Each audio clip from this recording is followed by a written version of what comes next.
Hello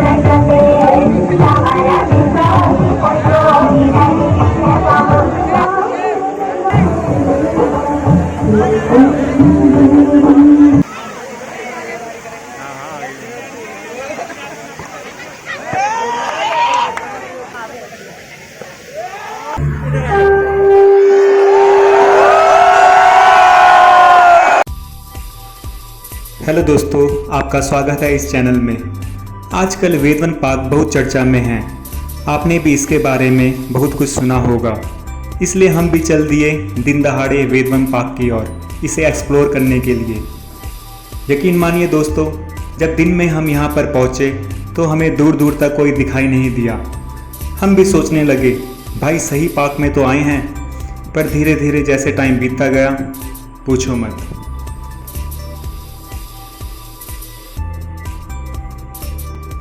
और हाँ, यह तो बस शुरुआत थी भीड़ की।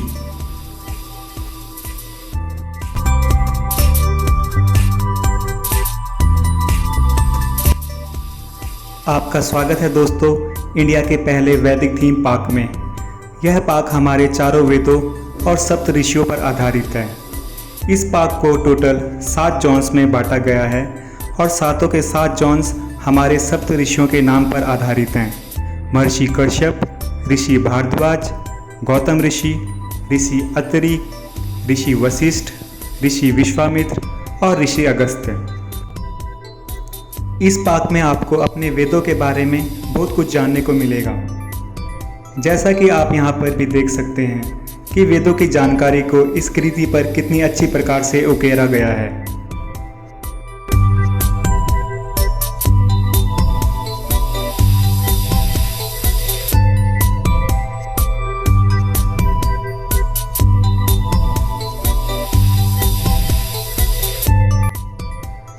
इस पार्क को बहुत ही मॉडर्नाइज तरीके से बनाया गया है ताकि हमारी अभी की जनरेशन और आने वाली जनरेशन अपने वेदों के बारे में आसानी से जान पाए। और इसके लिए यहाँ पर इवनिंग में 7:30-8 बजे के करीब लेज़र लाइट शो का भी आयोजन किया जाता है। यहाँ पर दोस्तों आपको अलग से साइकिल ट्रैक भी मिल जाएगा। यह देखिए दोस्तों, ऋषि गौतम जॉन।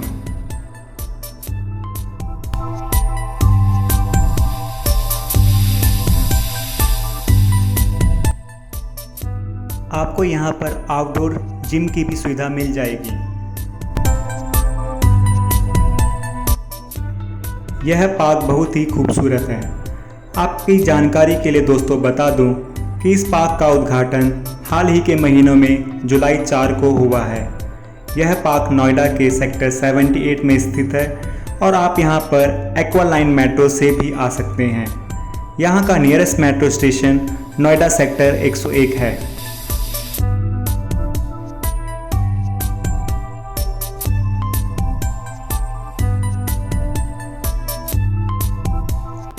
इस पार्क के चारों तरफ आपको बड़ी बड़ी रेजिडेंशियल बिल्डिंग भी मिल जाएंगी।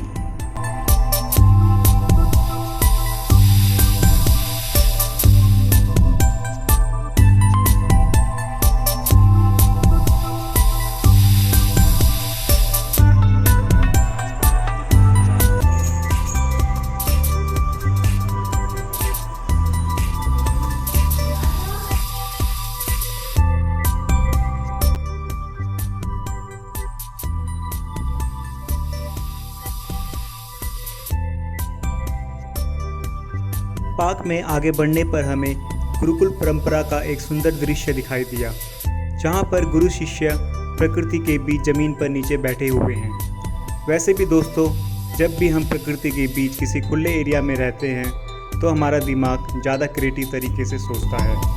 तभी शायद वीकेंड में अक्सर लोग सैरों से पहाड़ों की और खुले में प्रकृति के बीच चल दिया करते हैं।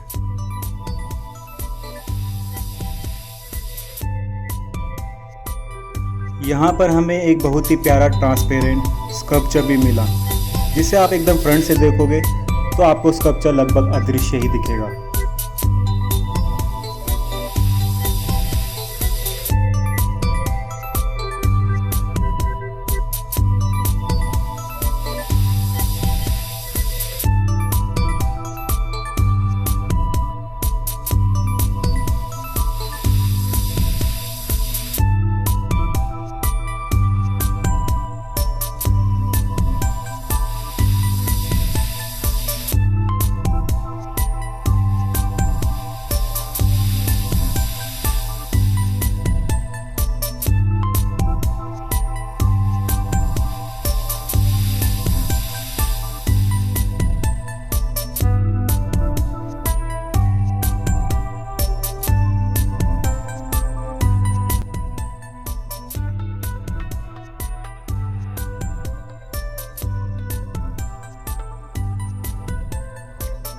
यह पैदल पगडंडी भी बहुत खूबसूरत दिखाई दे रही थी।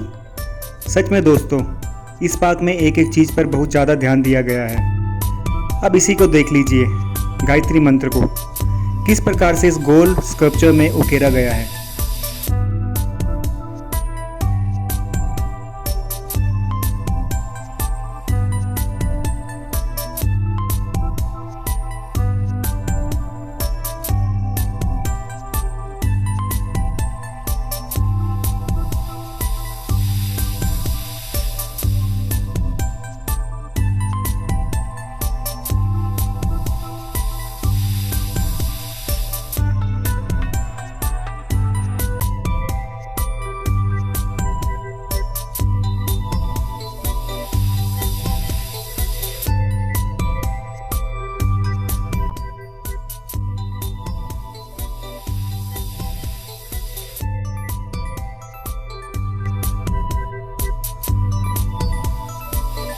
इन्हें देखकर तो बचपन की यादें ही ताजा हो गई।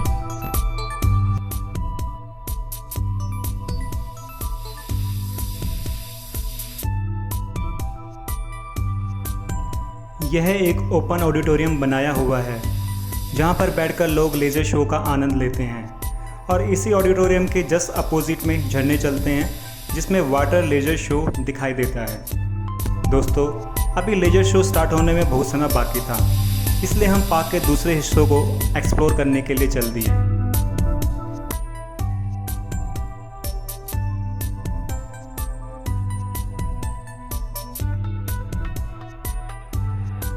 दोस्तों, यहाँ पर एक छोटा सा ब्रिज भी था जहाँ से नज़ारा बहुत ही सुंदर दिखाई दे रहा था। देखिए जरा।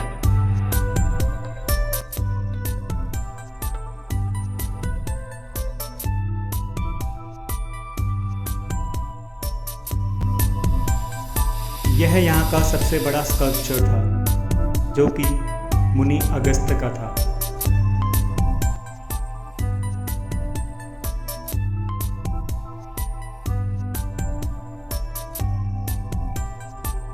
और यहाँ पर आपको मिलेगी पाई की वैल्यू, जो आज तक किसी को भी ढंग से पता नहीं चली। आधे सवाल 3.4 वैल्यू से निकलते थे और कुछ सवाल 22/7 से।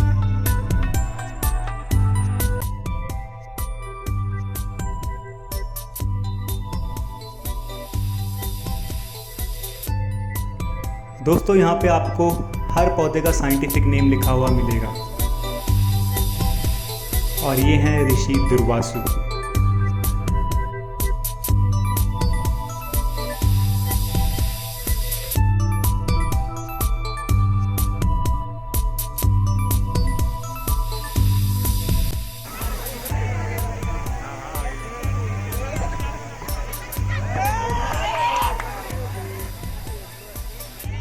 और इवनिंग में देखिए बच्चे अपना एक से बढ़कर एक टैलेंट प्रदर्शित करते हुए।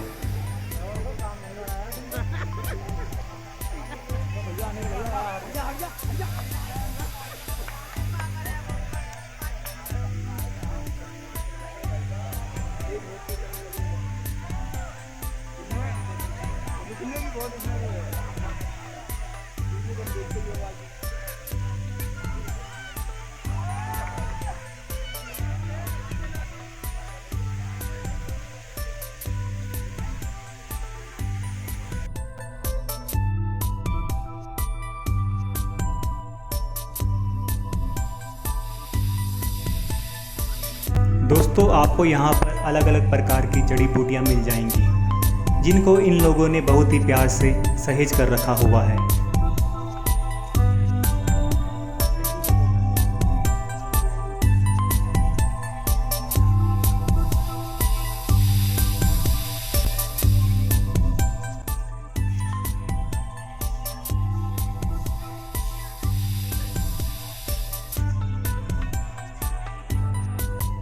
और यहाँ पे इस स्कल्पचर को देखें दोस्तों, बहुत ही प्यारा स्कल्पचर है। यह स्कल्पचर हमें दिखाता है कि अगर हम किसी को दान कर रहे हैं तो हमारे दूसरे हाथ को उसकी भनक तक नहीं लगनी चाहिए। मतलब अगर किसी को दान किया है तो उसे भूल जाइए।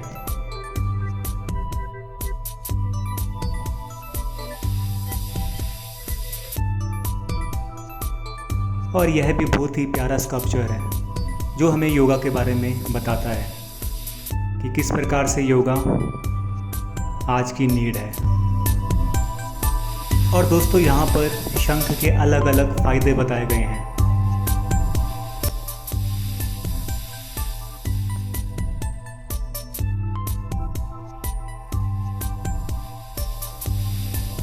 अब फाउंटेन भी स्टार्ट हो गए हैं, मतलब लेजर शो के लिए माहौल बनना स्टार्ट हो गया है। देखते रहिए आगे।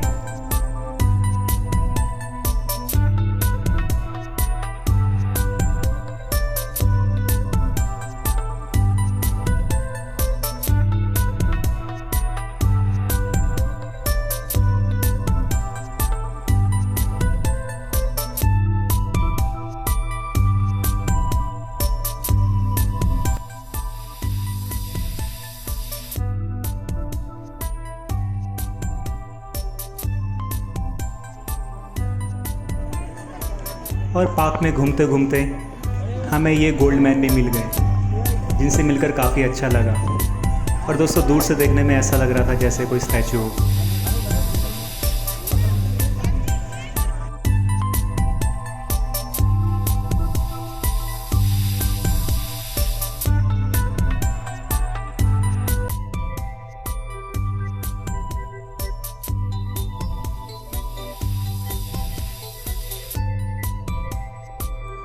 दोस्तों कुछ ही देर में लेज़र शो स्टार्ट होने वाला है, तो अब आप भी लेज़र शो देखिए और मैं भी थोड़ा देख लेता हूँ।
यहाँ बधाई समस्त आगंतुकों का हार्दिक स्वागत है। भारत में आदिकाल की विलुप्त हो रही ऋषि परंपरा का पुनरुत्थान की गाथा वेदवाणी से प्रारंभ करने की चेष्टा की गई है।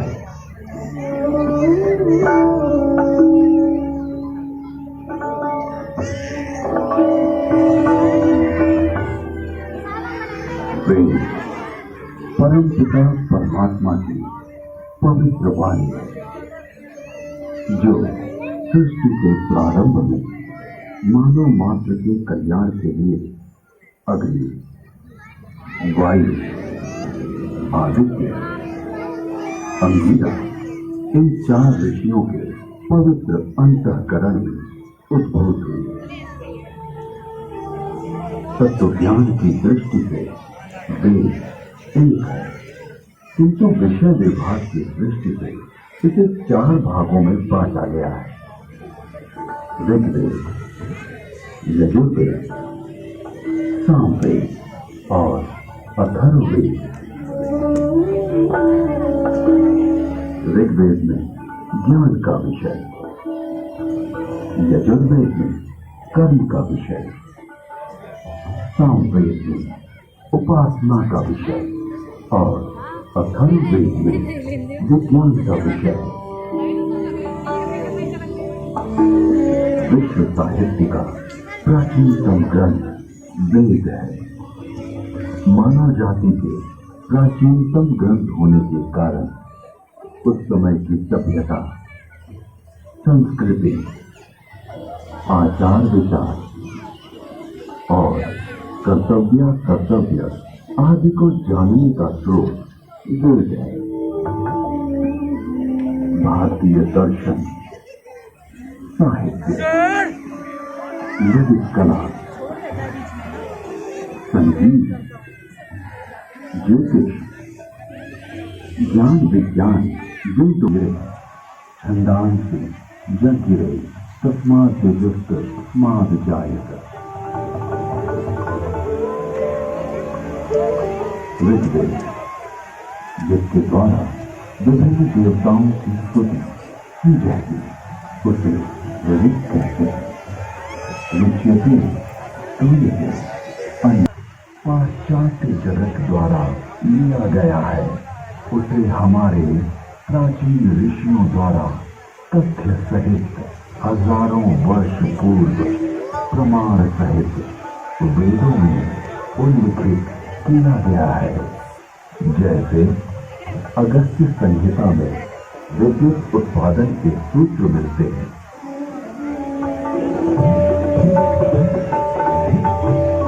एक मिट्टी का पात्र ले, उसमें ताम्र पट्टिका, कॉपर शीट डालें तथा शिखग्रीवा कॉपर सल्फेट डालें, हाइड्रोजन में परिवर्तित हो जाएगा।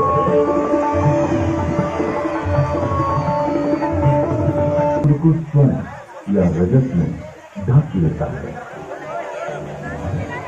स्वर्ण से लिप्त उस ताम्र को शातकुंभ अथवा स्वर्ण कहा जाता है। 2 सूत्रों का एक गुण, 9 गुणों का एक पाश, 9 पाशों से एक रश्मि और 9, 8, 7 या 6 रज्जु रश्मि मिलाकर एक रज्जु बनती है। आकाश में उड़ने वाले गर्म गुब्बारे। इसके अलावा अगस्त्य मुनि ने गुब्बारों को आकाश में उड़ाने और विमान को संचालित करने की तकनीक का भी उल्लेख किया है।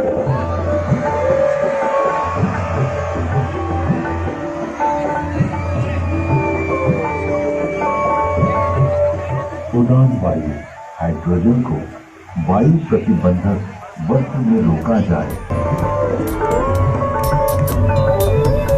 जमा करने का वर्णन ऋग्वेद, यजुर्वेद और अथर्ववेद के मंत्रों में मिलता है।